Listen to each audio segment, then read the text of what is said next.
दुरूद शरीफ के क्या क्या फजाइल है मैं बयान नहीं कर सकता, मुख्तसरन अगर बातें जिक्र करूं, रिस्क में इजाफा होता है, हरमैन शरीफैन की बार बार ज़ियारत होती है, नबी की शफाअत क़यामत वाले दिन मिलेगी, आप सल्लल्लाहु अलैहि वसल्लम के रोज़ा मुबारक की ख्वाब में ज़ियारत होगी, खुद नबी सल्लल्लाहु अलैहि वसल्लम की ख्वाब में ज़ियारत होगी, ब्लड प्रेशर कंट्रोल रहेगा, गुस्से में इंसान कभी नहीं आएगा, इसका काम कभी नहीं फंसेगा, ये हर दिल अजीज होगा, लोग इससे मोहब्बत करने लग जाएंगे, चेहरे पर नूर आएगा। ये सब दुरूद शरीफ के फजाइल और मनाक़िब है।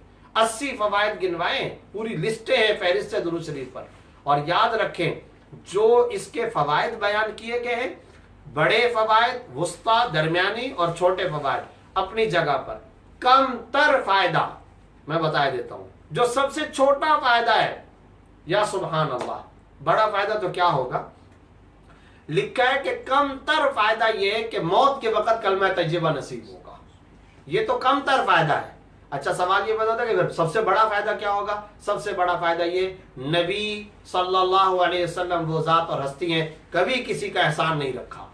कान यक़बलुल हदिया व युसीबु अलैहा। हमारे आजकल के कुछ रिवायती हजरात की तरह नहीं है कि हदिया ले लिया और फिर आगे से कुछ नहीं दिया। नबी सल्लल्लाहु अलैहि वसल्लम हदिया देते थे, हदिया कबूल फरमाते थे और उसका बदला देते थे। और बदला भी कैसा? बदला भी कैसा? शमाइल तिरमिजी के अंदर रिवायत मौजूद है, मुहब्बत बिन्त अफरा रज़ियल्लाहु तआला अन्हा की, आप सल्लल्लाहु अलैहि वसल्लम को ककड़ियां बड़ी पसंद थी खाने में। ये जो अजर ज़ुग़ब उसको कहा जाता है, यानी वो ककड़ियां जिस पर बाल होते हैं, रुएदार ककड़ियां, ये आप सल्लल्लाहु अलैहि वसल्लम को बहुत पसंद थी। मदीना तय्यबा के बच्चों को भी ये बात मालूम थी। एक मरतबा इनके घर के अंदर ककड़ियां आ गई, तो इस बच्ची को पता था, छोटी बच्ची, मुझे पता था आप सल्लल्लाहु अलैहि वसल्लम को पसंद है। रसूलुल्लाह सल्लल्लाहु अलैहि वसल्लम के लिए अपने वालिदैन से वो कह करके डोंगे के अंदर ककड़ियां रखवा करके चली गई।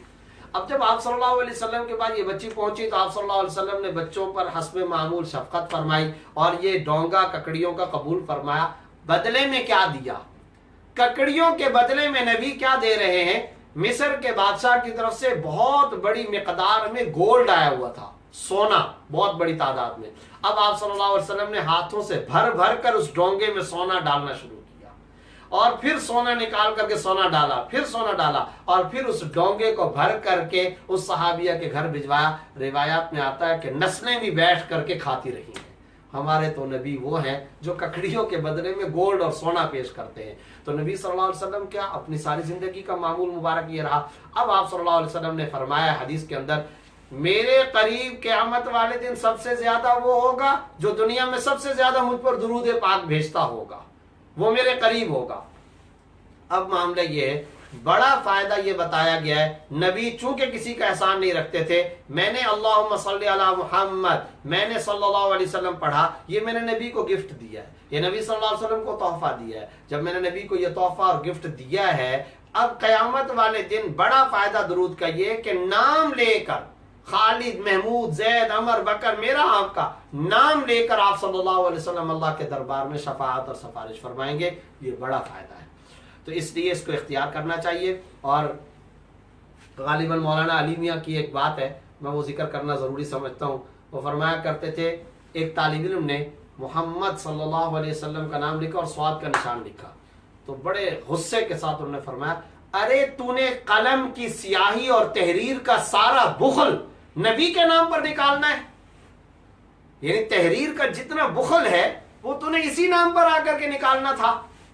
और कोई लफ्ज मुख्तसर कर लेता ना, किसी और लफ्ज का मुखफ़फ़ बना लेता, किसी और जगह पे कोड इस्तेमाल कर लेता। स्याही बचानी है तो इसी नाम पर आकर के स्याही बचानी थी।